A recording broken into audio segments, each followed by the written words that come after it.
Coming up on the Lui Diaz Podcast. And I got myself here through all of the things that didn't go to plan. Hi, and welcome to the Lui Diaz Podcast, the podcast where you'll meet some of the most fascinating and incredible people from all walks of life. And together, we're inviting you in to be our special guest as we take you through some of their amazing experiences, adventures, and journeys. So sit back, and I hope you enjoy this episode of the Lui Diaz Podcast. Okay, everyone, welcome to another episode of the Lui Diaz Podcast. Today, I have a pretty cool guest, someone I've been catching up with back and forth online for a little while, trying to get this to happen.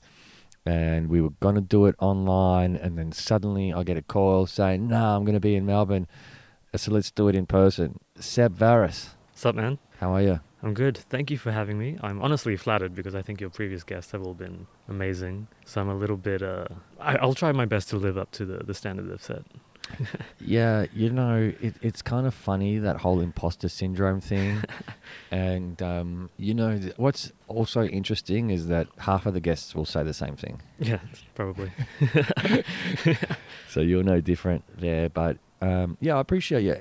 And look, this podcast isn't necessarily about having whiz-bang big celebrities on it, but like appreciating the different perspectives that people can bring from different walks of life. And you know, when I first heard about you from Kat Huang, who suggested that you might be a great person to bring onto the podcast, so that was Kat from episode 12 for anyone listening, I was like, yeah, I'm totally down for that. I'm totally up for speaking with Seb, because I don't believe that anyone's life journey is more powerful or important or beneficial to society than anyone else's. I think they're all different, and I love that. Oh, of course. Yeah, I think it's a huge compliment from Kat to mention me, because I have so much respect and admiration for her. So, yeah, thank you, Kat. I know. Have you seen what she's doing lately with all the aerial silks and the shows that she's been doing? I haven't actually kept up with what she's been up to lately. As you know, I've been doing my own thing for a little while and kind of been off the grid a little bit. Yeah, you have. But yeah, shout out to Kat. Shout out to Kat. And yeah, why don't we start there, Seb? Who are you? Like, what and what have you been up to lately? So, my name's Sebastian. And honestly, dude, I think I'm just some dude who goes on holidays a lot and barely works. But I mean... really, I'm unemployed at the moment. I think you've pricked someone's ears, at least by saying that. Yeah, I mean, honestly, I'm fortunate. I don't know how I've gotten myself into this place, but I'm grateful. Oh, by the way, anyone listening, I've ordered a pizza, and we're sitting out here. It's kind of like a coolish spring night in my backyard. We've got a fire on, and we've got the mics set up. We bought a bottle of wine. We're having a couple of glasses, and we've gotten cozy. Oh, yeah, this is a beautiful setup. No better way to spend a Saturday night. But pizza delivery's here. Just 1 second. 1 sec. But yeah, Seb, I mean, I think, you know, you might not think that you're anything special, as you put it. But yeah, one of the reasons I wanted to talk to you mainly was because of part of your story was really about having certain realizations in your early 20s after high school. And those realizations led you to change your trajectory in your life. Oh, yeah, absolutely. I think one of my friends said it best when he told me, you know, your life has been anything except linear. And I hadn't really thought about it until he said that. I was like, oh, yeah, that's true. I've kind of picked up and restarted various times and just changed course various times. But yeah, to kind of answer your question from before, this year been just traveling through Southeast Asia, or Asia in general. And yeah, so I've been doing that since January, and then about 2 weeks ago decided to come back to Brisbane, surprise my mum for her birthday. She was missing me like crazy, so yeah, said hey to her, and then I thought, you know what, while I'm here, why don't we record in person? Yeah, and I really appreciate that, because I always love recording with people live. It's so great to have you here. Thank you. In front of the fire with the wine, now the pizza. But yeah, let's talk about a little bit about your history. And sure, I want you to take us on a little journey of a bit about who you are and why. How did you become this young man that feels like he doesn't work much and travels a lot? You know, because I know that it seems like the kind of life that everyone would want to live. But for those that get there to live that kind of life, it's not always intentional. Sometimes they fall into it. Sometimes it is intentional. What's your story behind it? I mean, this is definitely not intentional. I think if you had asked me at 16 whether I wanted to sort of backpack around the world and see what I've seen, 16-year-old me would have said absolutely not. I think 16-year-old me had no intentions of roughing it through sort of developing countries. So I think as a teenager, I was obsessed with kind of growing up to be wealthy. That was my goal in life. I think my parents, my parents being immigrants to Australia had that kind of mentality of like, you have to study and get a good job. And that's the be-all and end-all of life. So then I guess after high school, I went to university. I studied civil engineering, thinking that I was going to be this big shot engineer. I thought I was going to like live in like New York or Tokyo or something, really sort of, now looking back, kind of stupid or naive or whatever. But yeah, I graduated from that, and already by the end of my degree, I was like, no, I don't think this is for me. This lifestyle of sort of competing with others for money just kind of was not. I knew that then and there that it wasn't going to make me happy. So I graduated. I was unemployed for a year at least.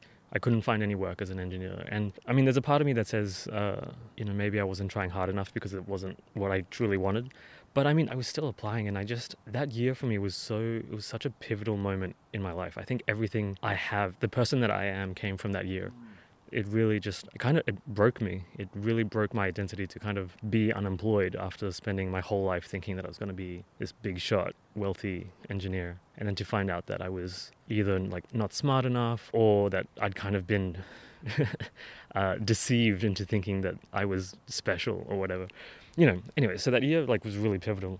Yeah, and I think by the end of that, I kind of had to reframe who I was, and I just thought, you know what, being wealthy is not that important. Being intelligent is not important at all. What I want to be, the person that I want to be, more than an engineer, more than any kind of career, is what I want to be is kind. I want to be a kind person that kind of brings happiness to those around him. And I don't need a career to do that. Like, that career is such a small part of who I am, like a negligible part. So yeah, so I ended up working in hospitality for a bit, kind of fell into teaching, studied education for a year. I had no intentions of being a teacher, but by the end of it, I was like, man, I think I found my thing.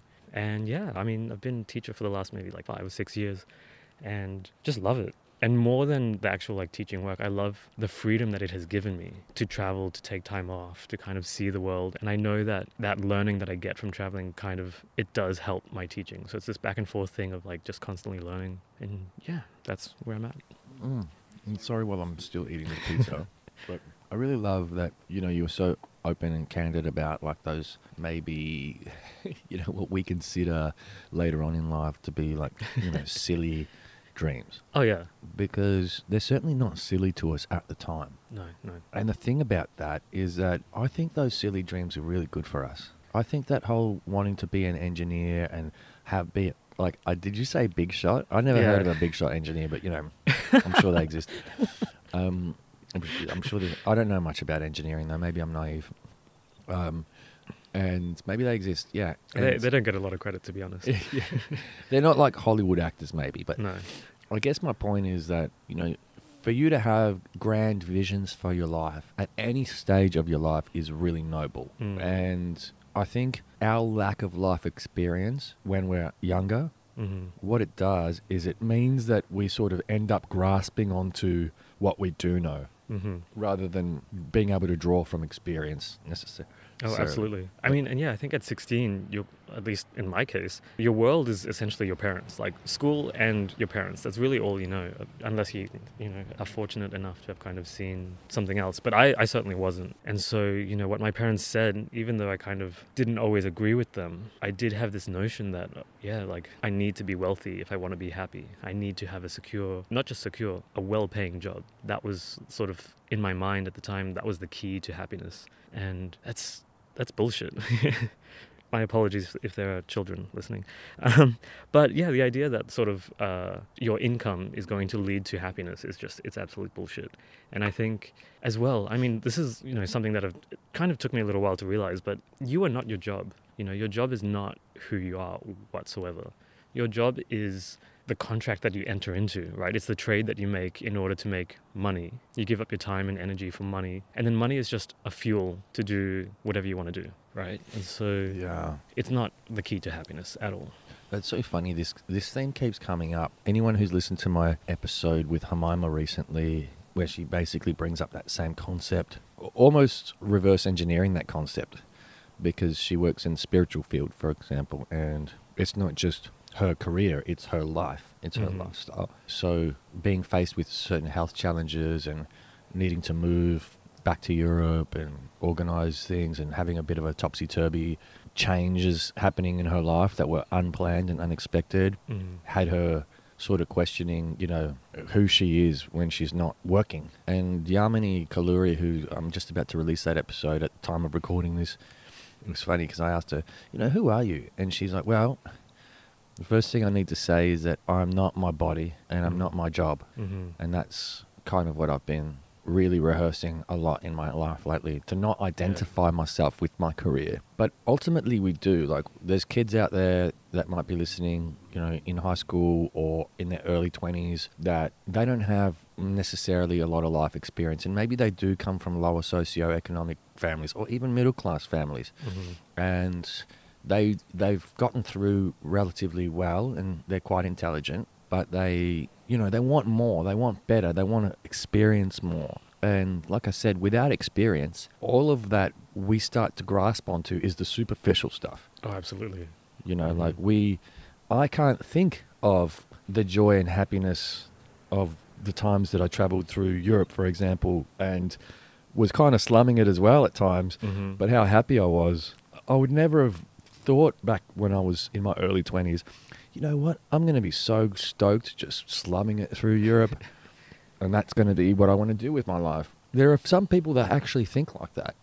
Yeah. Maybe they've read a book or something. But, I mean, for the rest of us, it's like, oh, actually, if I get a high-paying job and I can, you know, drive a Aston Martin around the Amalfi Coast, you know, that's going to bring me happiness. I wouldn't disagree with either of those things. I would love to drive an Aston Martin around the Amalfi Coast. I know that I can grasp, I can get happiness other ways. Oh, absolutely. But I also think there's different kinds of happiness. Because you can be an unhappy person and still drive that Aston Martin around Amalfi and be happy in that moment and be like, oh man, this is so fun. Because it is. I bet it would be. But you walk away from that experience still an unhappy person, right? Whereas I think there are other experiences in life, much more profound experiences that are not materialistic, that give you fulfillment, that give you sort of the ability to be content with your life, and even content enough so that any problem that you have, right, because everyone has problems, big and small, you come out of the problem still content with your life and with who you are. And that happiness is really hard to shake or erase from your being, you know, whereas those other things, the Aston Martin and anything else that's kind of material stuff, the happiness is not permanent. And I think that happiness can come and go just as quickly. Yeah, I do like that concept. But I kind of like that you acknowledged as well that it may have been through a lack of resilience that you gave up a bit on your dreams. It's interesting you should say this, because I don't see it like that. I was having this conversation actually like 2 days ago with my parents as we were sitting in the airport. And we were talking about a friend who did what I call the plan, right? They went to university, I think, multiple times. They pretty much had one stable job the whole time. Really? They're rare, those people. Yeah, well, she did the thing, you know, she got married and she had a baby. And, you know, I said to my dad, I was like, man, that's so boring. And he's like, no, it's really noble because, like, they had a plan and they stuck to it. They executed it and they saw it through. And I said, you know, like, yeah, but that plan was made by a 16-year-old. That plan was made by a teenager with not a whole lot of life experience. So, yes, it's noble to have that stick-with-itness, or to maybe just have a really, you know, that tenacity, and maybe it was a good idea overall, but that plan was still made by someone who hadn't really seen the world, who hadn't really lived their life. And so I'm so grateful for the way that my life turned out, the things that didn't go to plan, the things that fell apart. It gave me a much broader perspective and a better foundation to make new plans for my life. That's what I think. No, I really do like that. I mean, I honestly think it still doesn't negate that, you know, when we're young and we do make these plans and we have these dreams and visions and that we face challenges, that we need to exercise some level of resilience.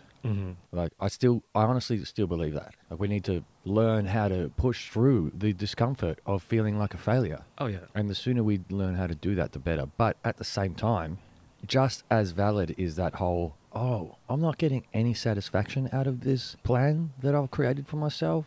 I didn't see it playing out this way. And also, I don't even think that it's what I truly want. And being able to recognize that and pivot. And I love your story just then about, you know, the way that you contextualized it about that linear lifestyle being the plan of a 16-year-old. Yeah. Because you've really dumped it down. Sorry. Well, you have. I'm just like, oh, God, yes, you have. I mean, no offense to 16-year-olds out there, because there are some amazing ones. And Oh, absolutely, for sure. And of course, you know, you see a lot of amazing ones in the public eye, the ones that end up being famous musicians or pop stars or even sports stars. You know, they all start their careers really young. And obviously they had a plan from the age of maybe 9. Yeah, sure. You know, and they're seeing it through. And I just, sorry to cut you off, I don't think there's anything wrong with following through with that plan. And again, I don't think 16-year-olds are stupid by any means. I mean, I work with them. But at the end of the day, they haven't lived all that long. And so if they know at a young age, if they're 9 and they say, I want to be a doctor, and then they end up being a doctor, that's fantastic, right? That's obviously a good thing. But I think they also, when they get to that point, I'm hoping that they also have enough kind of maturity and experience that where they've identified what it is that is making them happy. Because if it's just the title, I think that they're maybe setting themselves up for a bit of disappointment because that title is not permanent. But if they can identify in what aspects of the plan are making them happy, then maybe they will pivot, or maybe they can sort of see, okay, I may not have to be a doctor my whole life, but helping people is what I like. You know, it kind of opens the doors a lot more rather than just deciding that this is what I'm going to do and this is it. This is who I am. Yeah. That's a good acknowledgement to make. I think when it comes to you and your story, though, coming back to that, you hit a moment, a fork in the road in your own journey where you realized that your ultimate goal in life was to be as kind of person as you possibly could and have, I hope, as many experiences as you can in the meantime. Yeah. And make friends in, I guess, various places and, you know, experience their company and experience the joy and wisdom that comes from those friendships, which is really, I think, what actually everyone really wants. That's really all anyone wants. Apart, like, unless you're having health issues at the moment, of course you want health and you want this and that, but we all want to just belong, I think. So that's a nice way of putting it. Yeah, we want to belong and connect and not be alone. And so I guess the actions that have consequently come out of you making that decision have been, you know, becoming a teacher and then using that freedom that teaching gives you to travel around as a way to see more of the world. So what is it, like, what have you seen in the world that has surprised you or, you know, given you that goosebump moment of, like, this is really what I wanted? Because I'm sure it's not always pretty out there. Oh, God, no. I think, so I've traveled around South America and currently, I say in quotation marks, Asia. And I think one of the things, like, this is kind of generalizing, but the big things that come out of that, I think, is you realize how similar we are and how different we are, right? And it's when you don't leave your sort of your comfort zone, when you don't leave your bubble, you don't really have enough kind of experience, but enough kind of like evidence to connect those dots. But when you get to meet people who are very different to you, who live in very different circumstances, who don't even speak your language and all this stuff, I think you get to see, oh, like, I can list 100 ways in which we're different, but ultimately we're the same, right? And you get to sort of see those similarities and you get to see those minor differences, which are superficial. And I think that's it. That kind of leads to this thing of empathy, right? The more stories you know, the more perspectives you can sort of fathom. And then you have this, hopefully, a greater empathy for everyone around you and not necessarily next to you or the people who look like you or think like you. And so I think that's the ultimate goal, I think. But also being surprised by the kindness that I think when you live in sort of this sort of Western capitalist society, you do get caught up in the rat race of it all, right? And people tend to be quite individualistic and they don't sort of lean into helping each other. And I think when you escape that a little bit and you realize that people can help you without having some other motive behind it or without having sort of desire for financial gain out of that interaction. And that's one of the things that will always, like, it still blows me away when people are just kind for the sake of being kind. Those moments I think are the most special for me. Or when you get to sort of just appreciate just normal people who are just, kind and interesting and all that. Yeah, that whole motive piece behind kindness really has always kind of bothered me. Like, I always felt like I just liked giving people something. I liked teaching them something, sharing some knowledge that I had. You know, teaching them how to skateboard, for example, which I did for quite a while. You know, without a motive. For me, that was always a real natural way of being. And so when I've encountered suspicion in life around that side of me that just gives, oh yeah, you can burp, it's fine. It's been confronting. I haven't known how to deal with it. I felt like I've had to justify myself for some stupidly at a time where I'm sort of also wondering how is it that I even have to justify this? You know, it's really sad. Actually, one of my ex-girlfriends, when we first connected and started dating each other, she sort of would turn to me and say, "Why are you being so nice to me?" Wow. And I was like, "Oh, the fact that I even have to answer this question is troubling to me." Because I don't know how to answer it. I was just like, I like you. You know, like, why not? You know, Yeah. so that whole thing about motives, being able to go out into the world and experience that generosity and kindness from other people and to feel that it's motive free, super powerful. Oh yeah, 100%. Got any examples, you know, of times? The one that sticks out for me, I think, was recently in Bangladesh. And I have to give a shout out to Bangladesh. I think... We're shouting out whole countries now. Yeah. Not just cat. Yeah. Not just cat, the whole country. You know, when I told people I was going to Bangladesh, I think everyone came back to me with the same response. Why? And, you know, a lot of people would say like, oh, you know, what is there to see in Bangladesh? What is there to do? And I would say, well, I don't know, but I want to find out. That's the whole point of going. And the more people kind of, I'm not going to say trashed, but kind of questioned my desire to go there, the more it reinforced that I needed to go there. And the people, the Bangladeshi people, are so consistently kind to me. Strangers on the street were so nice and just wanted to help me. And, you know, as a traveler, you're kind of a little bit dubious and skeptical, and you kind of think everyone's out to scam you. But not once did I get that vibe, and not once was I wrong in Bangladesh. I think so many people just really just wanted me to leave Bangladesh with a good impression, and my God, they succeeded. So one guy I was on a bus to some town, and I was buying a drink or something, so he quickly caught on that I was not from there. And so he's like, "Can I sit next to you?" And I was like, "Yeah, sure, man." And he's like, "Where are you from?" And we do all the chit-chat and stuff. And then he was getting off soon, and he asked me, he said, "Oh, you know, if you run into any trouble where you go, call me." And I said, "Oh, I don't have a SIM." And so he gave me his SIM card, because I think he had 2 phones, and he's like, here's my SIM card. Take it, and then if you run into any trouble, then you can contact me. And I was like, logistically, I was like, how am I going to get this back to you? Like, you live in this town, and I'm not going there, so how am I going to get the SIM card back to you? And ultimately, he was like, you know what, man, don't worry about it. Like, I just want you to be safe. He barely spoke English, but, you know, he was giving me his things, you know? For everyone listening, we're sitting next to a fire, and all I can see is smoke just blowing right over Seb right now. No, it's fine. Those are the hazards of fires. They're very pretty, and they're great to tell stories around, but you're also going to get smoked out occasionally. Yeah, it's fine. It's worth it. But I really do love stories like that. And so, did you ever communicate with this person again? I mean...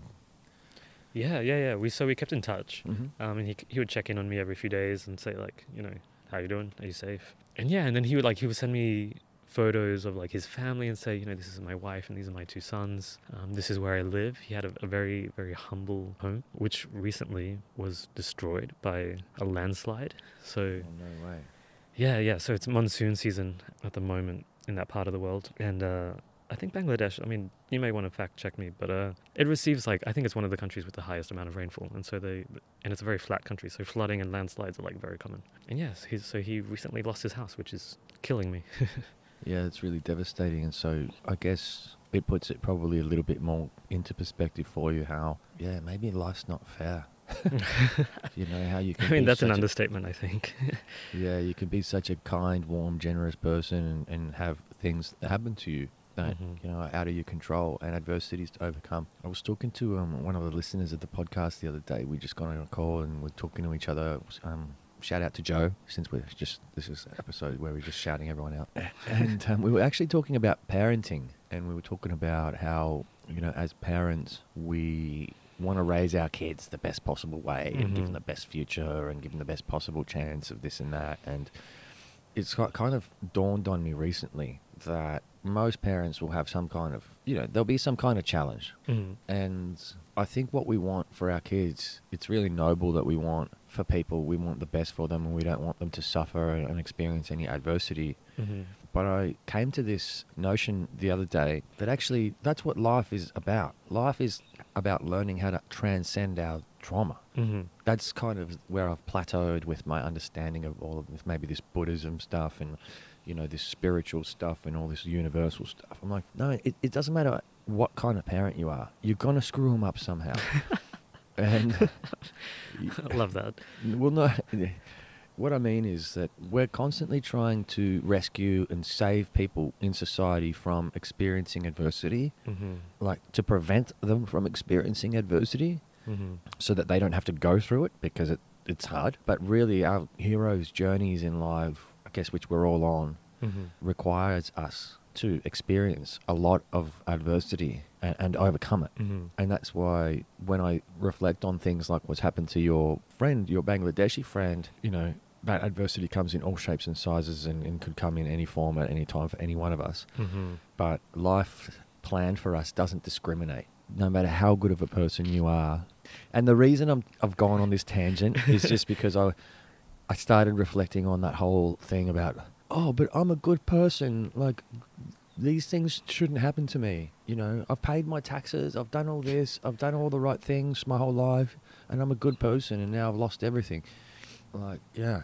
No, you had it wrong. Like, you thought that by being as good a person as possible, it was going to somehow save you from any potential adversities or traumas that you might have to experience later in life. And that's what I loved about your initial sort of opening about, you know, you went to university, studied engineering, you know. Couldn't be an engineer / didn't want to be an engineer. But also at that time, that 16-year-old's plan was to, you know, you kind of got a little bit, I'm not going to say sucked in, but you got a little bit, you can say sucked in, marketed to by the university system.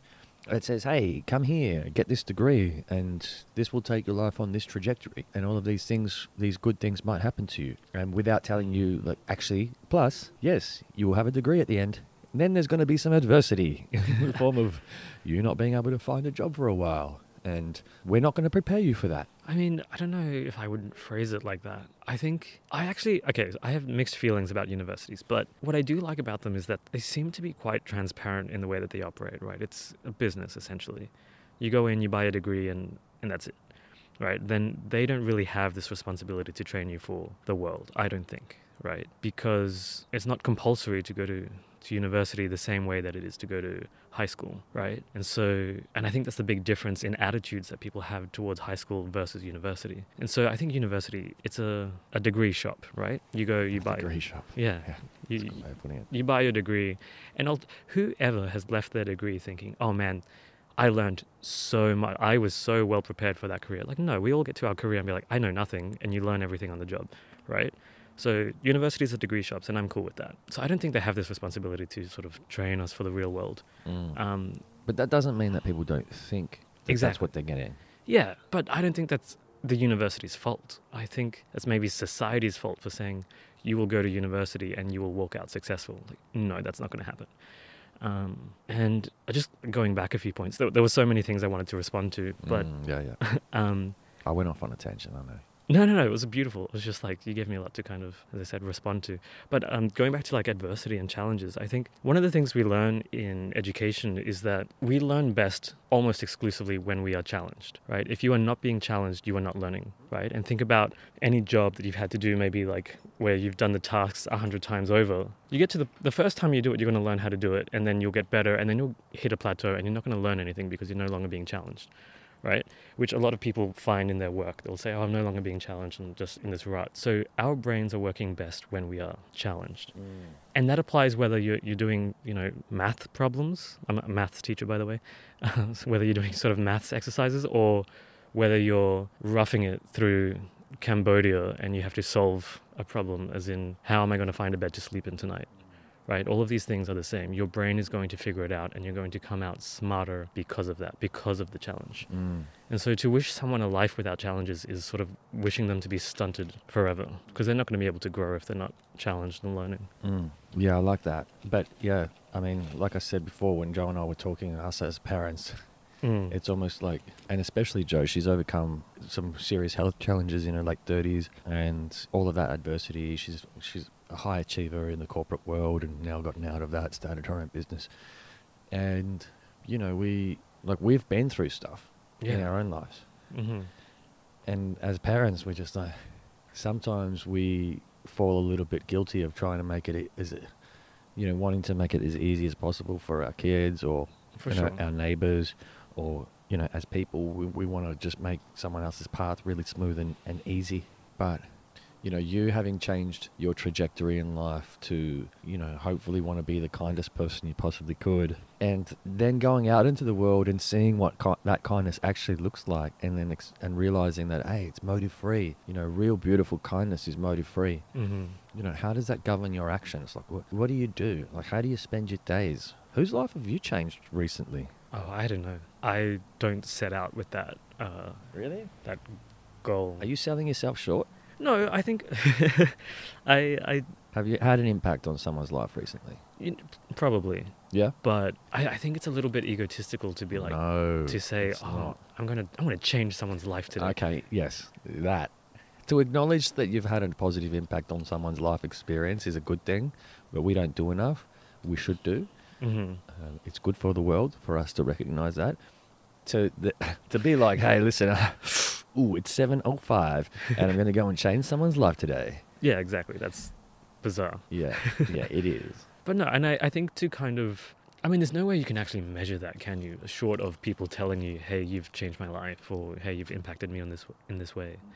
There's no other way you can measure that. And I think if you try to measure it, you're going to just end up comparing like impacts. You know, I had this impact on Louis, and I had this impact on Kat, you know, to shout out someone who we've already mentioned.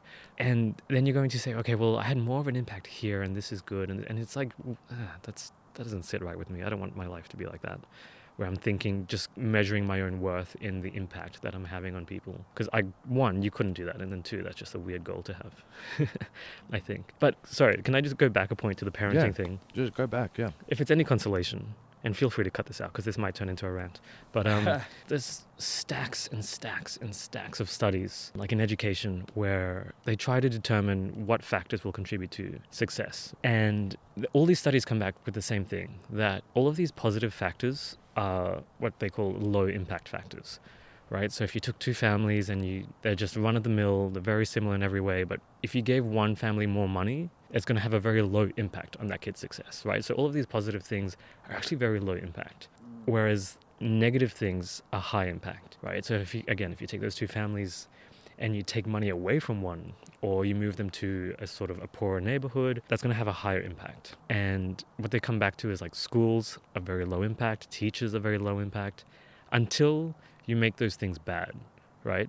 If you have a bad teacher, that will have a higher impact than having 10 good teachers, in a negative way, obviously. Same with schools. If you send a kid to a really bad school, that's going to have a higher impact than sending them to the most prestigious private school, right? Yeah, and to be clear, like when you're talking the word impact, you're not necessarily using it as a positive in a positive light. Either. Yeah. It's a factor. Yeah, it could be like a negative impact. Exactly. Or a positive impact. Yeah, so, and I think parenting, again, studies have shown the same as well, where as long as you sort of eliminate these negative factors, then you're doing the best you can. Like giving a family sort of, again, more money and all of this stuff is not going to have a huge impact. And so unless you're like a super bad parent, then you're pretty much the same as everyone else. That I will point out, I'll take this time to point out that there was one high impact positive thing, and it was parents' attitude towards education was a high impact. So if the parents have a very positive and healthy attitude towards education, the kids will inherit that, and that will lead to being more successful in life. Really? And I think they measured success in a few ways, not just income. But they said that I love this fact because to me it's so cute. You can almost measure this. One of the biggest indicators of a parent's attitude towards education is how many books are in the house. And it doesn't even matter. This was the key takeaway. It doesn't even matter what kind of book it is. They could all be picture books. They could all be comics. They could all be whatever. If there are books in the house, then there's a high correlation between that and a successful person, or that kid will grow up to be successful. Wow. Just FYI, if there's any parents listening and worried about their parenting. Where did you see this? Where were these studies done? So these are all studies that have been published in journals, right? And in my education degree, this was one of my focus areas. And also, I think every teacher goes through this, where you learn about what the factors are in good education and bad education and all that stuff. So this has come from various papers and journals. Right, okay. Yeah, wow, super interesting. Yeah, I do remember watching some things about education's Death Valley on TED Talks and some of those really great talks. But yeah, I think the choice that you've made to go out into the world and figure it out is a very brave choice, and something I really admire. Thank you. Where you've gone out and just gone, you know what, I'm going to slum it. So talk to us a little bit about the current adventure. When did you have the idea to go traveling through Asia? How did you start to plan for it? I think this idea came about while I was backpacking through South America. And as I said before, I had no intentions of being a traveler. Younger me saw myself as someone who would go to Rome and stay in a 5-star hotel and, do that kind of thing. And again. I love Rome. I've never been. I don't think I've even stayed in a 5-star hotel. And anyway, but South America came about as an accident, actually. I had just become a teacher. I was my first year, and I got picked up at this school where they had a really good reputation for newbie teachers.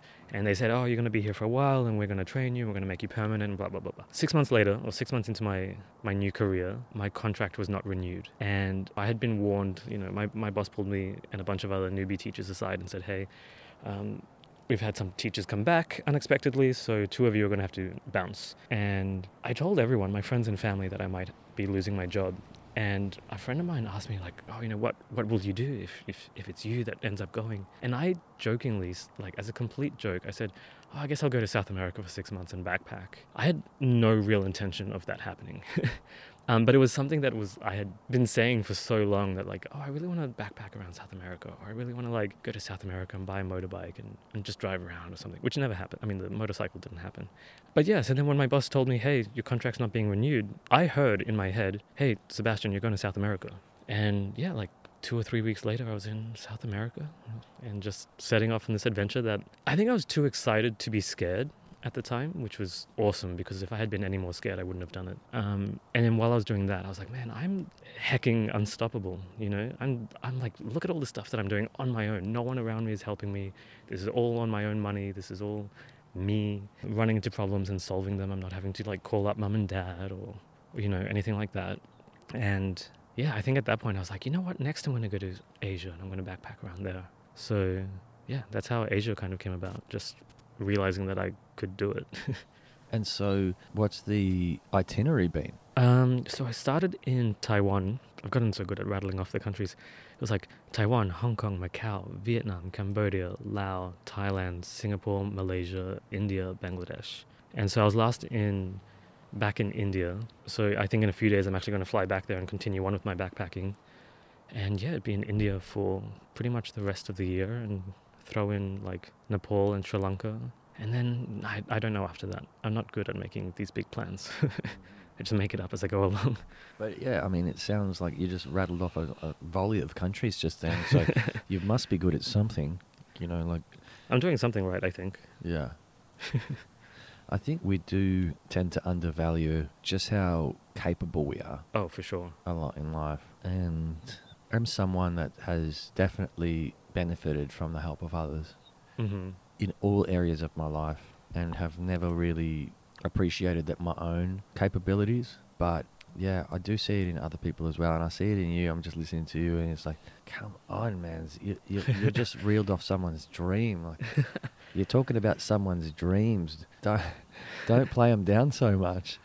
Yeah, I mean, maybe I have a tendency to kind of trivialize these big things because I know that I'm so fortunate, which I'm so grateful because, I mean, I think anyone would want to just say, hey, I'm going to quit my job and go overseas tomorrow. Like, doesn't everyone fantasize about that at least once in their life, you know? So at least, at least once.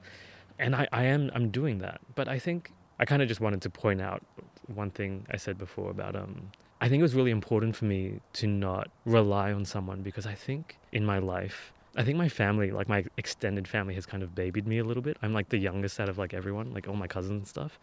And I don't know if this is true or not, but I had this impression that everyone thought I was like a little bit useless or a little bit like not independent. Come clean, everyone. It's time. You're all busted. You've heard it here. I think my family's going to listen to this and be like, no, we never thought you were useless. You were just lazy. Which is true, I am.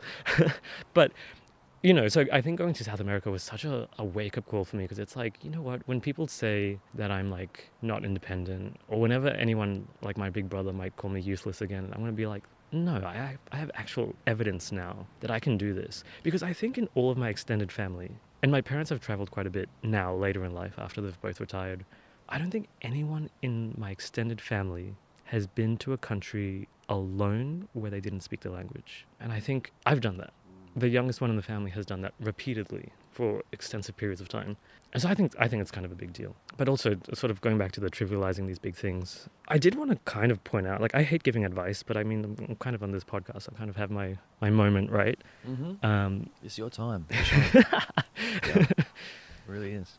I'm trying to be careful to just keep this as succinct as possible. But I think so much of it is just realizing what you want to do in life, which is the hardest thing to do. And then just saying it out loud and then just doing it. Because I think we all get caught up in this thing of like fear where it's like, oh, I can't quit my job. And it's like, actually you can. It's actually very easy.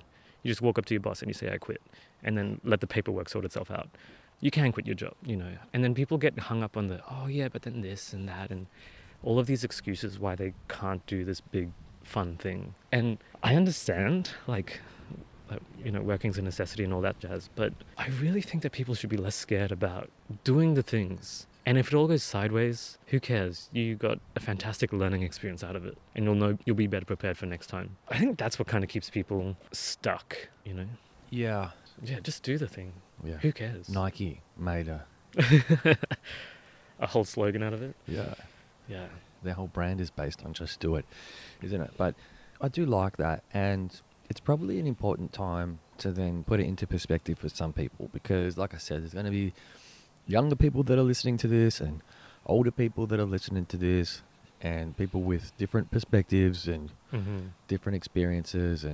But I think one of the things that I realized most about this life experience is that it takes time. Mm-hmm. It takes time to develop ideas. It takes time to see your goals through to their fruition.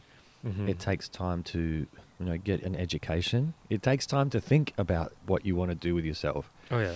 And in order to have that time, you need to allow enough space in your life to be able to invest that time in thinking and feeling. For sure. And then the doing part as well that comes after that. But one of the things that I've really noticed is, especially because I work in a bit of a corporate environment where I speak to different kinds of people all the time and speak to people that are actually earning quite a lot of money who they can't just quit their job and go, like you say that they can, I say that they can't. And they can't just quit their job and go to Europe and, or go to South America or go to Asia. Because what happened is they started to collateralize their life. So going back to that sort of linear style, someone may have gotten a husband or a wife and then they've fallen in love and they're having kids and now those kids are going to private school and of course the family home is being built. And so I feel like some of the people that I've spoken to, their hands are tied with that whole, I'm in my late 30s now and I never did that trip that I wanted to do and now I can't because my kids' school fees are like 30 grand a year and at least. And I have that job now. I'm finally in that, like I've got a friend whose wife, she's finally got to that senior position that she's always dreamt of. Like it was the reason that she went to university 17 years ago. So basically she's been working 17 years to finally get this role. Right. And so now that she's in it, when I suggested that, oh, you guys have never been to Rome, you guys should totally go to Rome. And they were like, yeah, no, we can't travel now. X has just got that job. I just thought to myself, whoa, we make choices in our today that really impact our future. I'm so glad you said that, because I was about to say that exact thing. But rather, I think I've met so many people who kind of look at their lives and they say, oh, I can't do this thing for similar reasons. Oh, I just got this job, or I just bought a car or a house or whatever. And it's like, okay, well, if you're complaining that you can't travel, what you should be framing that as is, I made a choice. I made a choice to buy this house or this car or to get this job, and I chose that over traveling, which is fair. That is not the wrong choice, right? But acknowledge that you made a choice and acknowledge that you are actually getting some benefit from that choice. And so it does you no good to complain about something that you didn't choose. So, yeah, I mean, I haven't been to Rome because I've chosen to go to other places first. I don't know why we keep talking about Rome. Shout out to Rome. But yeah, I mean, so I don't think anyone should live in regret of their choices. And if you're living in regret, do something about it, right? If you're sitting there saying, oh, I wish I had gone to Rome instead of taking this job, quit, go to Rome. But if you're sitting there saying, this is the job that I've always wanted, acknowledge, yeah, sure, it came at the cost of maybe you don't get to visit the places that you want to, but you made this choice for hopefully the better option. So acknowledge that too. Be happy about the choice that you made instead of complaining about the choice that you didn't make. Yeah, no, I like that. I mean, that's a good way of looking at things. And I'm always a big fan of, I think in maths you call it transposing, or is it reframing, as well as a term for, looking at things differently. I always love to reframe things. And yeah, it really does help with perspective for sure. But oh, for sure. I think more so that be conscious of the choices that you're making. And I think in order to live the kind of life that you're living, it's to be conscious that, as soon as you collateralize a little bit in life, as soon as you buy that car and have to pay it off, and buy that house and have to pay it off, there's golden handcuffs now on you that are tying you to things and are limiting your ability to just be able to be agile in your own life experience. Yeah, but I mean, again, if you wanted to be agile, you made the wrong choice, right? You prioritized other things instead of agility and spontaneity. So that was the way that you prioritized your life. You're not stuck to anything. You just prioritize something else. And be grateful that you're getting that thing that you chose, right? Look at your life with gratitude instead of looking at the things you don't have because you didn't pick them, right? That's the way I see it. I mean, I value agility so much. I want to be so free where I can pick up and leave anytime I want, which is like, again, that's actually one of the side reasons why I came to do this podcast in person, was to say, hey, a few days ago, I was in India. I was like in the Himalayas, and then was like, you know what? My mum misses me. It's her birthday. I've got this podcast in Melbourne. I feel like the signs are saying I should be in Australia right now. And I was kind of missing my friends and everything. So I was like, heck it, let's do it. Did you fly back all the way just to do this podcast? I think it would be disingenuous if I said yes. I mean, there were many other reasons, but you should have just said yes. You got to learn to lie. No, because I'm just kidding. No, because one of the big things with me is like honesty. Of course, yeah.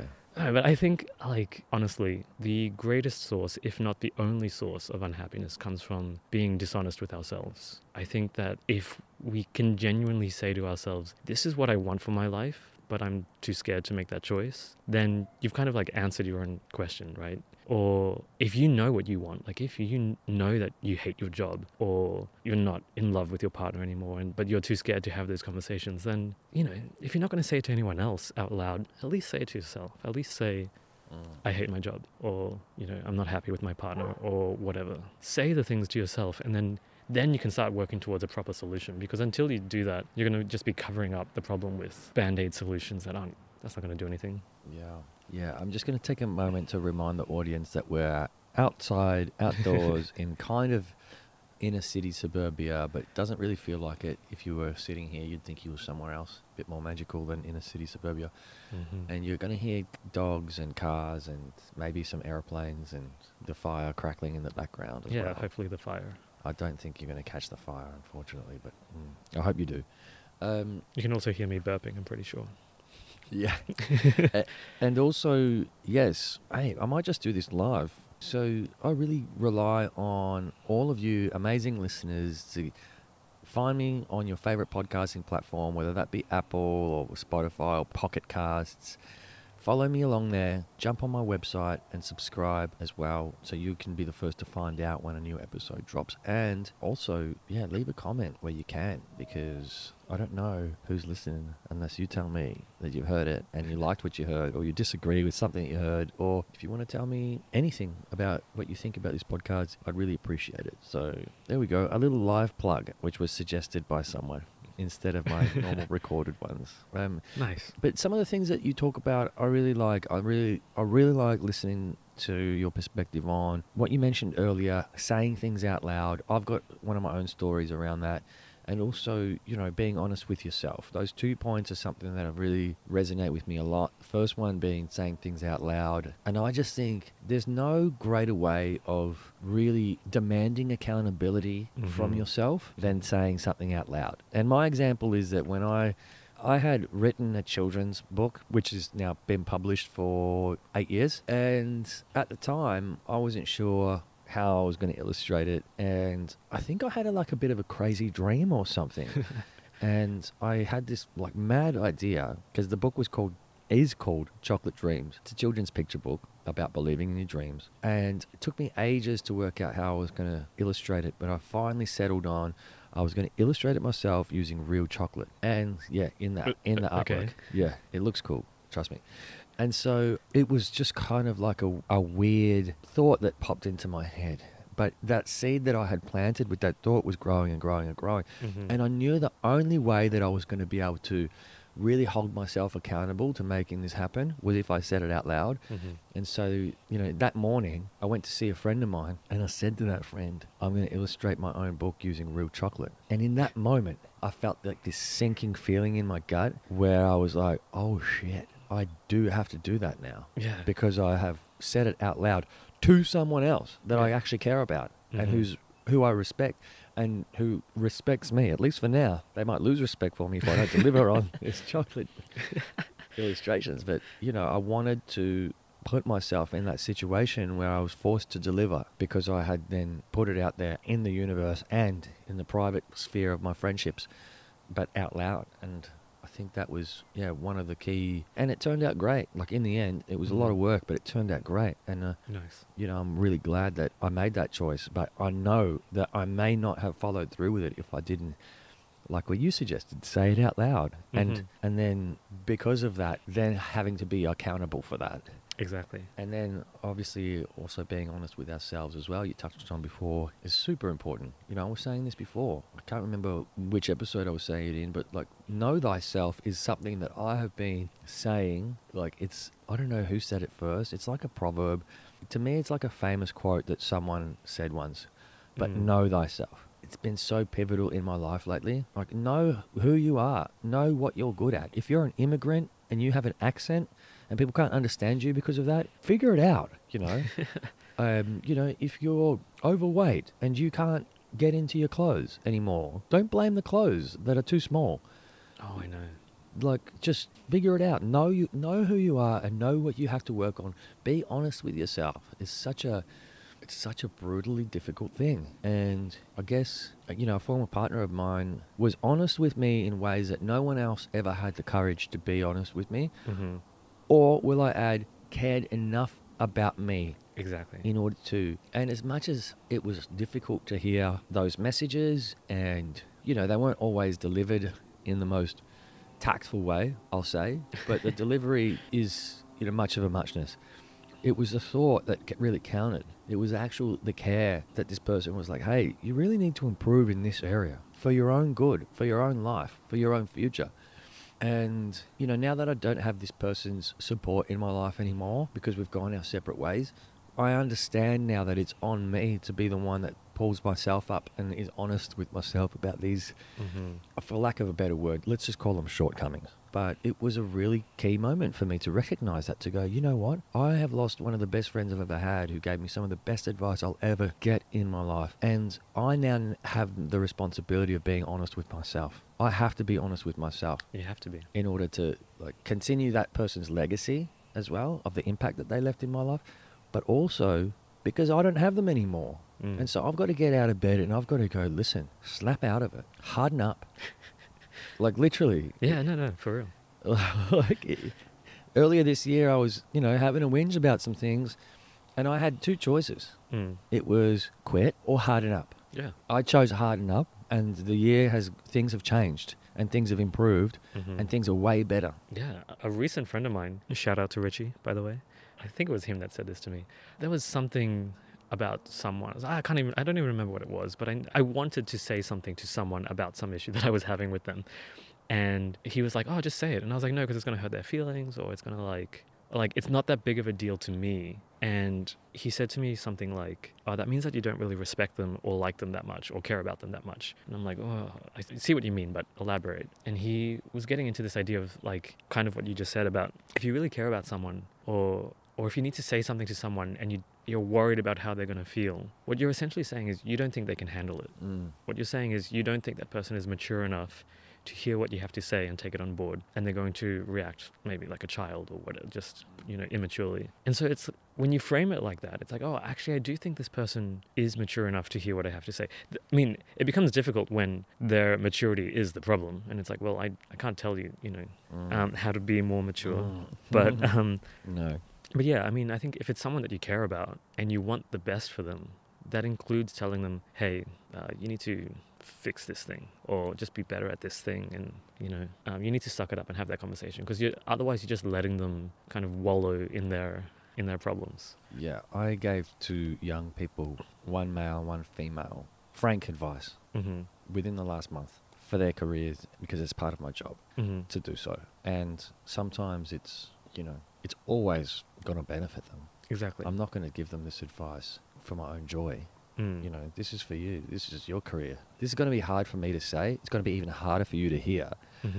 It's going to be true. You figure out how you want to take it, and if you can. And one person took the advice, and the other one accused me of mansplaining. The person that took the advice got an amazing job offer. The other one obviously didn't take the advice and is still looking. I mean, that's the thing. Like, I think if you're in this position and you need to say something painful, you remind yourself, okay, what outcome am I hoping for here? What am I hoping to achieve by saying these words that are going to be unpleasant? And I think that's where, like, that should guide your tact and your phrasing as to, like, this is the impact that I want. I want you to, like, hopefully be better in this aspect of your career or job or whatever. And I'm going to do that by letting you know these things. Right? And if the recipient of that advice can't handle it for whatever reason, then that kind of speaks to the problem that they're already having that you're trying to fix, right? But it's really on them at that point. You can take the advice or you can not. You're allowed to be hurt for a minute if you want to be hurt, but also realize that this person is hopefully trying to help you, and let that, put aside your feelings for that minute and just suck it up, take the advice, do the thing, Yeah, I agree, 100%. I was faced with that this week, actually, where I gave someone, I told them something that they didn't really like to hear. And they flat out told me that, it was relationship advice on someone that had recently screwed them over, but was crawling back saying, baby, please. And I was like, I just said, listen, where baby please ends up. If you take this person back, you know what the risk is. And given how much you've had to build yourself up after the last thing, I think it's a good idea maybe to avoid that pain of allowing that to happen again. And I was flat out told, thank you for your advice, but this could impact our friendship if I get back together with this person. I might not be able to be friends with you. And I was totally cool with it. I didn't. Right. Yeah. I mean, to your point around how much do you care about this person, I was trying to explain this to a friend yesterday. Like, I gave this advice because I actually care about them. Yeah. And he was kind of more saying things like, well, you've obviously upset them. And I was like, yeah, but I don't care. But he's like, well, if you do care about them, then you should care. And I was like, well, it's a choice that we make as the person that cares about someone, is that, hey, I'm going to need to deliver something to you at some point that is going to make you feel uncomfortable. And if it's going to ruin our friendship, so be it. But if you can't recognize that it's coming from the right place, it's not on me. And if you do, then amazing. I don't know how we came down this track, but I like exploring this whole... I think it's being honest with yourself and with people. And again, like that friend who said that, like, okay, there's a significant amount of honesty there, saying like, hey, this might happen and it might, ruin our friendship or whatever. Yeah. And just saying the words. And that was honest. Yeah. But haven't heard from them since. But I think also, like, again, going back to choices, there is a choice being made there, where they're saying like, I'm choosing to be hurt and to leave this friend who gave me good advice. I'm going to leave them behind because I'm too hurt to face them. Or, for example, I had this friend who, a very good friend, now we're like excellent, but there was a period of time in our lives where they just like, they were very non-committal to things. Like they'd be in town and I'd say, hey, let's hang out, and they would like last minute cancel, and or like I would make plans and they just kept, you know, kind of canceling and things. And it got to the point where, like, you know, this was younger me, so I was retaliating. They would want to make plans with me and I would cancel last minute, or I would just flat out say no, and just I would want to be in that moment being petty and let them know how that felt like. And I had to sort of have the conversation with myself and say, you know what, this person actually means a lot to me, and I would rather have them in my life for one night a year than not at all. Like, why am I going to throw away this friendship just because they couldn't make it a couple of times? Yes. And so I was love that. and so they would make plans with me, and I'd be like, you know what, I'm going to make every effort to see you because I want to see you. And if you can't make it, that's cool. I'll be hurt for a little bit, but I'd rather have that friendship with you than no friendship. And since then, things have gotten a lot better, but I'm so happy with that choice, you know. Yeah, I agree. I agree with that. I think that's such a great example of something that I was talking about with someone this morning, actually, for a very similar reason. Mm-hmm. And my retaliation was going to be on a far lesser. It was way more passive. It was just like, I can't even bother responding to this message after like being disrespected like that.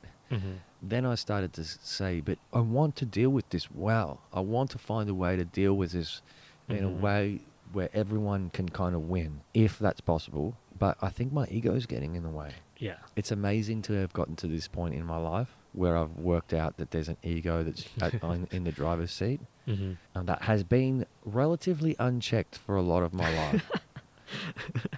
And there's been consequences. Oh, yeah. And when I look around at society and, you know, some of the issues that certain people are facing that I might know, whether it's at work or, you know, just out in this community, yeah, the ego really, really took the driver's seat. Mm-hmm. And you made choices and decisions that weren't in your own best interest, but were in the interest of winning or retaliating or being the one that wins that interaction by saying, you know, oh, no, I'm going to cancel on you this time. Yeah. When it really down to in your most genuine, authentic self, that wasn't in your best interest. And I love that you were able to get to that place with your friend in your friendship without them maybe even knowing it. No, they don't know it.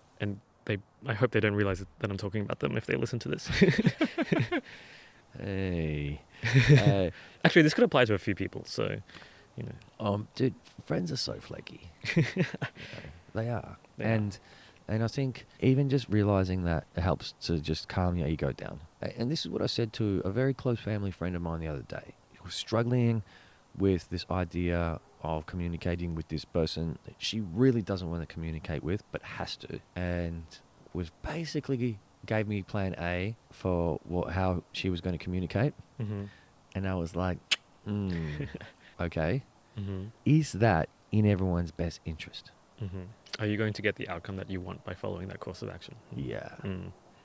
Yeah. Or if we think about it, maybe from one of the parties involved, who's a young boy, what would he want you to do? Yeah. And that changed the whole approach. And that was a really satisfying moment because without necessarily directly calling out that hey, listen, your ego's out of check here. It was really satisfying for me to help this person to get to a place where they could understand the repercussions of ego-driven communication style and to make a choice to take plan B, which was for the best of the situation and all parties involved. But least of all, my ego. You know, that was the ego was going to be bruised in that moment. But it's the right thing. Yeah, but your ego is such a abstract concept. An ego is basically an abstract concept, in my opinion. Without being psychological about it, you can't kill an ego. Like, can you? Not kill in the traditional sense. But, you know, I think the whole point of, like, Buddhism is to, like, eliminate your ego. Yeah, I think it's more to Yamini Kaluri, who I'm just about to release that episode at the time of recording this one. She said it beautifully. actually, when she talks about her demons. She knows she has them and she befriends them. Right. She understands the things that they are saying to her. Okay. And she allows them to talk to her. And she has conversations with them and then lets them air out their grievances, and then she acts from a place of calm after allowing that interaction to occur. I think that's brilliant. I mean, that's kind of like being honest with yourself. I think for me, because I have these conversations a lot with myself, which I recently learned is this new term, self-talk, which I think it's kind of dumb that we give everything names, but here we are. Self-talk, yeah. But I have these conversations with myself where, like, if something hurts me or if something hurts my feelings, I kind of go, okay, well, why? What aspect about this situation hurt my feelings? It's like, oh, I feel undervalued or underappreciated from this person, as an example, right? And I mean, there's a choice in there as well. I mean, I was going back to like that friend or like any kind of interaction.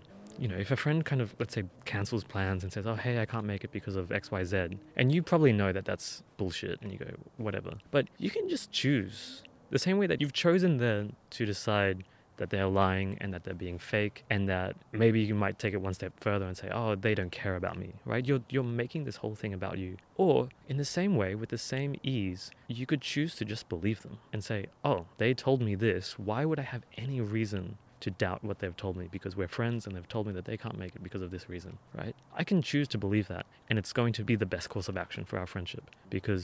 Or I could get my ego involved and say, oh, this is about me. They don't value me. They don't like me. My feelings are hurt.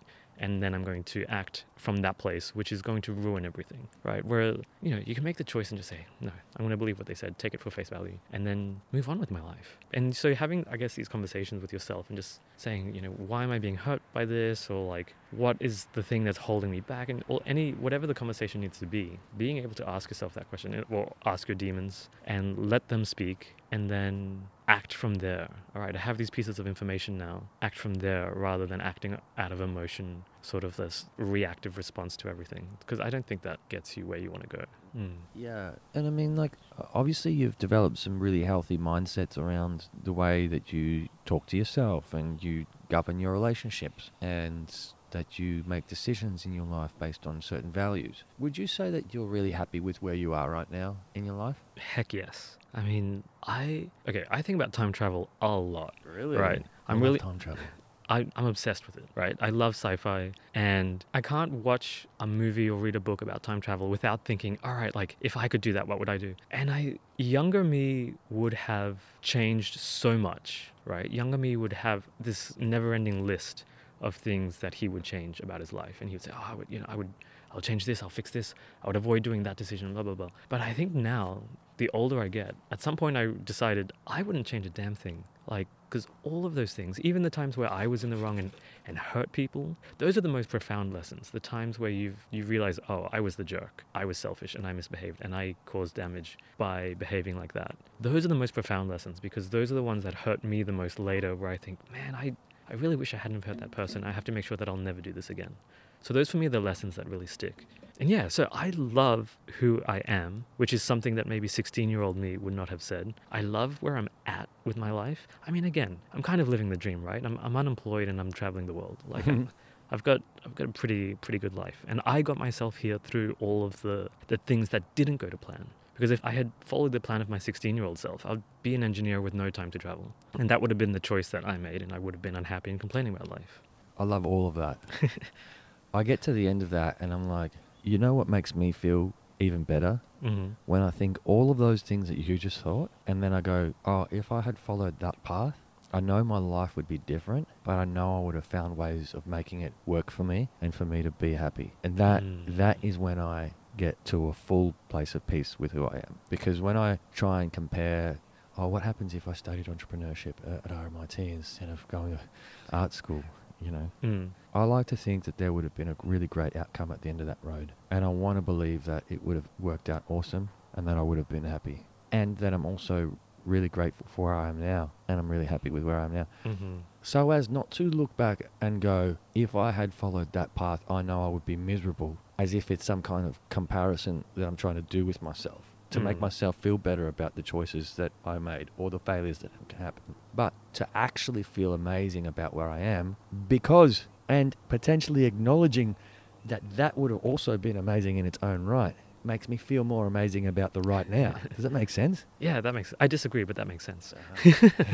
You're like, no, plan A must have sucked for plan B to be good. No, to no, be no, awesome. no, I'm not. No, I'm not. I'm not saying that. I think the question that comes to me is like, okay, I mean, I don't believe in destiny or whatever, right? But You don't. Oh. if I had followed that path, right, the engineer path, I know that I would have been unhappy for a while, right? Because I was already unhappy when I was studying it, right? And I got to the end knowing that it wasn't what I wanted to do. But let's say I followed that path, I would have been unhappy for a while, and I could also say, okay, well, if I had at some point I would figure it out. At some point I'd be like, oh, I'm unhappy and I got to do something. My question is, wouldn't I just end up where I am now, but maybe at a later age? Whoa, parallel universe. Like, would I not just end up in the same place? Because is it inevitable? If I learn my lessons, no matter which sort of alternate timeline I take, if you assume that what you're saying is like, oh, you would figure it out and learn your lessons regardless and learn how to be happy, would you not end up in at least a similar place to your current timeline where you are happy? I don't know the answer to that. But I think I wouldn't have been happy because 16-year-old me was listening to other people, right? Other people told me I should be rich. Other people told me that I should aim to be successful, that's all that matters in life, and that my job and my career are inseparable from my identity.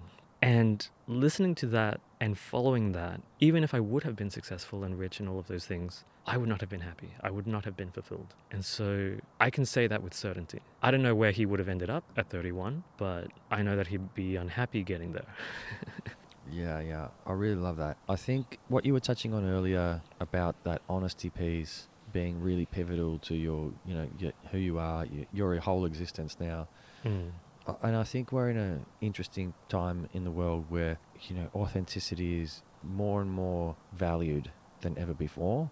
And so for us, it's important to, going back to that notion of you potentially cooling your ego off for the best outcome between you and that group of friends or that situation, and going, you know what, like, I could say that I'm upset, and that I don't want to see this person, but what's that going to prove? Yeah.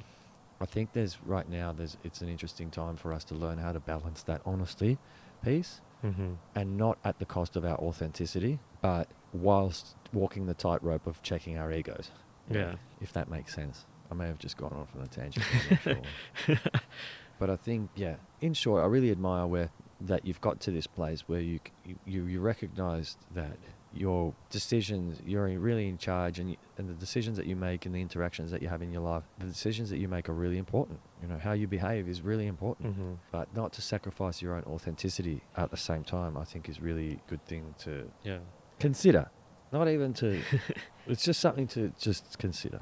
I'm far from perfect, right? I do not consider that I've got my life figured out, if that's doable in any, right? Everything that I have and everything who I am, I think has been these lessons that have come from mostly interactions with other people, right? And if there's one thing in my life that I'm genuinely proud of, I think I've made very good choices about the people that I've deliberately put in my life. I love my friends, and I love them in no sort of uncertain or vague terms. Like, I think they're all great people, and I keep them around because I learn so much from them. I think they help me be a better person, right? I look at them all and think they're all wise and kind in different ways. And if I could just be a little bit more like each one of them, like I'll take this part from this person and that from that person, then, I'll be kinder and happier, hopefully. So I think that's one thing that I'm proud of, is the people that I kind of keep around.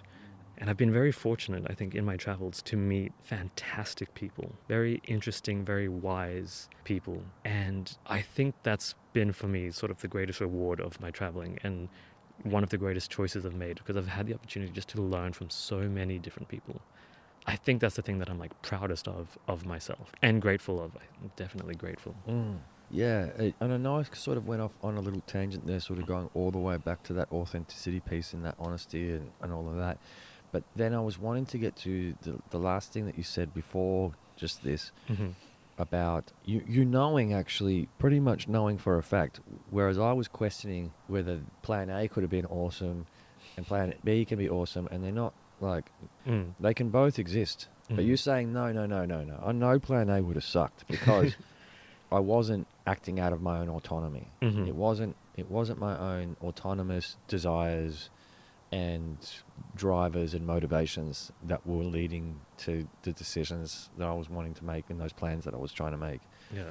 I think that's a really great distinguisher, because when you were talking, all I was thinking about was some of those like child stars and that, some of those, even those sports stars. Yeah.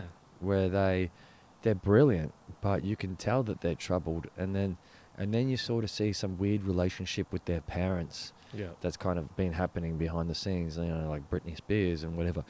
And then you start to see that the cracks have started to open up in their character, and that they've started shaving their heads, which I think you did at some point, right? Thanks. Thanks for that comparison. and that their life starts to sort of have, like, these cracks start to appear. I'm no longer comparing you, by the way, because... And then you realize, there's never been any autonomy in their own life choices. Yeah. I think that was a really powerful distinguisher for me in what you just said, because it's really helped me to see the forest from the trees with this kind of argument around, they both can exist. And I think that if autonomously you were wanting to be, a millionaire, famous, hotshot engineer that traveled and had impact on projects and, highly regarded, amazing folio of work, I'm sure you would have built people up in their careers too. Would have had people working under you who really admired you and who really valued your impact in their lives as well. So elements of satisfaction could come out of that situation. But sure, if it was because society was telling you that that's what you should be, then of course it was always going to end up being doomed. Exactly. Yeah. And then in your last point as well, about what you said about your friends, I think it was really beautiful. I mean, thank you. Not many people can say that their friends, mean that much to them. I feel the same about some of my friends as well. I look at some of my other friends sometimes and think, this person wants to throw me under a bus and see me fail. But it's cool, because I can deal with that. And I know that that's just part of life sometimes, that you've got people around you that don't necessarily want you to succeed because, they're not living the life that they want. So why would they want you to as well? Exactly. But for you to be able to go, I get, like, their wisdom and their friendship is so important in my life. That's so great to hear. I love that. Thank you. I can look at any of my friends and say, none of them are envious. If I am successful... Oh, really? Oh, of me. Maybe that's what it is. Maybe I have nothing to be envious of. No, but I think if I come back to them with any kind of success, they are all overjoyed. And I can see the genuineness, right? And for me, it's like, well, my successes are our successes because you have given me so much. You've helped me be this person. So that's the way I see it. And same with them. Like, when good things happen to my friends, I'm overjoyed because I know that that's going to make them happy, I was going to say, like, that year that I was unemployed, in the beginning, I was kind of like excited because it was like the first time in my life where I wasn't a student, I wasn't employed. It was like, and I think the first time that happens to you, when you're like, I've got actually no responsibilities right now, it's a pretty great feeling. It's like being on like school holiday, like summer holiday that's never ending. And so I was kind of happy at the start, and I was like, great, I have all the time in the world to like play all my video games. And very quickly, I got bored of all of my video games. I couldn't buy new ones because I didn't have any money. I couldn't go out with my friends because they all wanted to go to clubbing and drinking and spending lots of money. They all wanted to, they would like go on these little like weekend getaways and get an apartment somewhere. And I'd be like, I can't come. Or they would go to music festivals and I'm like, I can't come. I don't have any money. I think it was that was like the first domino that kind of like began to break me. I can say in that year, I spent most of my time, and I'm not exaggerating, most of my time, especially towards the end, staring out of the window and just thinking about my life. I would be sitting at my desk. My computer would be on or whatever, but I would not actually be sort of using it. I would just be staring out at my backyard and thinking, like, what am I doing? And then, I'm unhappy. Okay, why am I unhappy? Because everyone told me I was going to be a big shot and I'm not. I've failed. And then like, okay, well, what's the solution out of here? I think for me, like, sounds weird to say, but I'm grateful that I had the whatever it was that let me answer that question. If I said, okay, what's the solution out of here? I could get a job. And instantly there'd be a voice that would say like, okay, it's going to give you money, but that's not going to give you happiness, right? You didn't want to be an engineer, so replacing it with some other kind of job is not going to fix the problem that's at the root. And so for me, there was so much work that had to be done on myself and thinking, you know, separating, okay, my job is not me. Money is not going to make me happy. It's just fuel. Being intelligent, because I've been told that I'm intelligent my whole life. I think I received too much praise as a kid. And I was kind of like bullied for being a nerd, and I was like, I would own it and be like, yeah, like they see that I'm like intelligent, and that's my identity was like that. And I thought that was going to carry me through life. And the fact that it didn't made me realize like, oh, intelligence, like to hell with it. Like I don't need this trait anymore. If people say that, then cool. If they say that I'm not, I'm cool with that too, right? I have no qualms with being stupid. Ignorant, perhaps. Like, I try my best to not be ignorant about what's going on, but if I'm stupid, I'm stupid, right? And so, yeah, just learning to separate all of that and be like, okay, what's actually going to bring me happiness? Because it's not going to be my job. It's not going to be... Intelligence has never brought me happiness. If history has taught us anything, I think it's like geniuses tend to be a little bit messed up. So... We're all messed up. Yeah. In some way. Fair point. I think we are. I think we're all a little messed up in some way. It's great. Yeah, we're all messed up in our own little way, right? Yeah, this charade. We're all walking around every day pretending we're not messed up. That's how the world spins around the sun, with everyone just pretending that they're all, there's nothing wrong with them. I think that's all starting to crumble now. I hope. I don't know. I don't have a lot of hope. Mental illness is through the roof these days. So I don't know whether it's just worse than it ever was, or whether the awareness is greater, or both. But yeah, I think people are sick of putting on a show. I have a lot of feelings about the mental health stats in society at the moment, but that's a podcast for another day. Yeah. Yeah, for sure. I definitely don't want to take us down that track, because you're right. This has been a really great little campfire, fireside chat session with you, Seb. It's been really great getting to know you, your motivations, the learnings, the wisdom, your philosophy around things. I've questioned you a few times, and you've held strong to your beliefs, and which is great, because you should, and not question you out of sort of some suspicion, but to get more clarity around how your convictions. Challenge is learning, so challenge me all you want. Yeah, no, I learn too. When I question, I'm trying to understand. It's like seek to understand, question. But also, I love being proven wrong. If I love something more than being right in life, it's proven wrong, or I learn something out of it. Exactly. I love that more than being right. Mm-hmm. Mind you, I'm right a lot of the time. I want you all to know. No, I'm just kidding. And I think this has been a far more chilled chat that my audience might be used to as well. We didn't really have a direction. We just sort of kicked it off. We got interrupted by our pizza delivery. I scoffed down that entire pizza while you talked. And I've been fueling the fire throughout this conversation. Mm-hmm. It's been really great. It's been awesome to have you here. And, to be at least in the top 10 reasons why you came back to Australia as well. Oh, for sure. For you to be part of this. And despite being smoked out by the fire, I mean, hopefully it's been a great experience for you. For sure. I'm so flattered and honored that you asked me to be a part of this. I don't see my life as that exciting. I mean, exciting, that interesting. So hopefully the listeners don't hate this episode. Oh, no. I mean, I think that for someone that's listened right from the beginning, it's food for thought. Hopefully. 100% guaranteed from the Lui Diaz podcast is that you will leave every episode having something to think about. It might not change your life, but it might, actually. And people ask me about my motivations around this. Mm-hmm. And I tell them, every time I've come off an episode, I've leveled up. Yeah. Every one of my guests teaches me something. Mm-hmm. It's like I'm stealing all of your IP, your emotional IP. But I think that's kind of the point of life, just to learn from everyone else, no?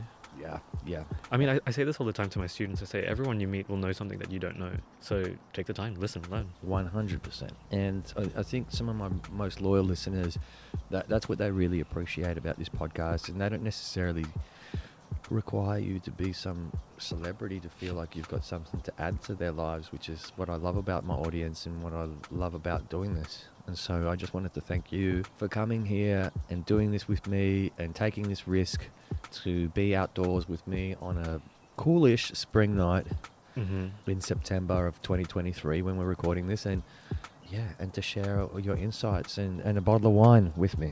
No, thank you. It's been my pleasure. Again, I'm so honored. Thank you. Yeah, my pleasure.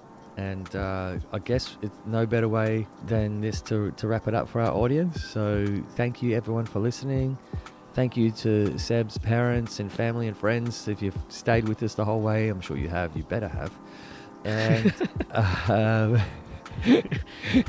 and yeah, goodbye for now. Goodbye. Thank you. We'd love to know what you thought of that episode of the Lui Diaz Podcast.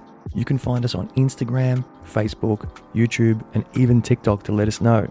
And be sure to follow, subscribe, and leave us a review on Spotify, where you can catch some of our other really great episodes. Thanks for listening, and catch you next time.